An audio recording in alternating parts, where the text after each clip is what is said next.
mu rayuwa mai albarka a raguwar abin da ya rage namu. Haka kuma za mu ɗau wannan dama mu ƙara jawabin cewa tsari na Ubangiji da abin da ya faru daga Ubangiji yake, kuma jarabawa ce takan zo wa dukkan bayansu ta inda ya ga dama.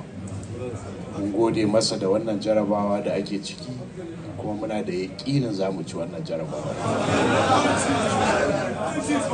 Don haka ci gaba da yin addu'a, Allah ya tabbatar da abin da shi ya fi dacewa a gare mu baki ɗaya.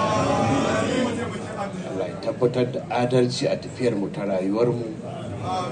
Allah kuma ya sa dukkan waɗansu abubuwa marasa daɗi su zama tarihi nan ba da daɗewa ba. Muna gode wa sarkin bauchi, kamar da na ce godiya ta gare shi ba za ta ƙare ba. Na gode wa dukkan 'yan majalisar Martaba sarki da dukkan sauran al'umma na wannan ƙasa.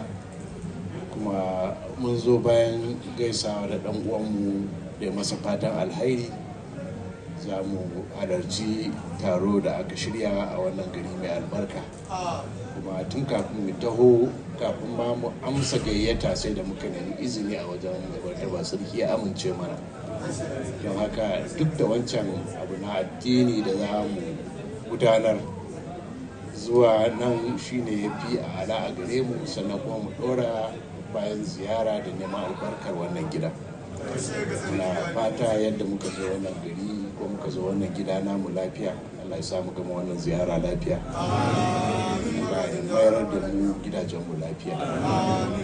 Allah ya sa wannan taro da muka zo yi a yi shi lafiya, a gama lafiya. Allah ya sa dukkan ibada da za a gabatar da dukkan addu'o'i da za a yi su zama karɓaɓɓu, kuma su zama alhairi a gare mu baki da.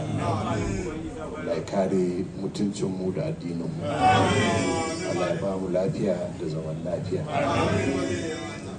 Malamanmu da iyayenmu da shugabanninmu da suka koma ga Ubangiji, Allah ya jaddada musu rahama.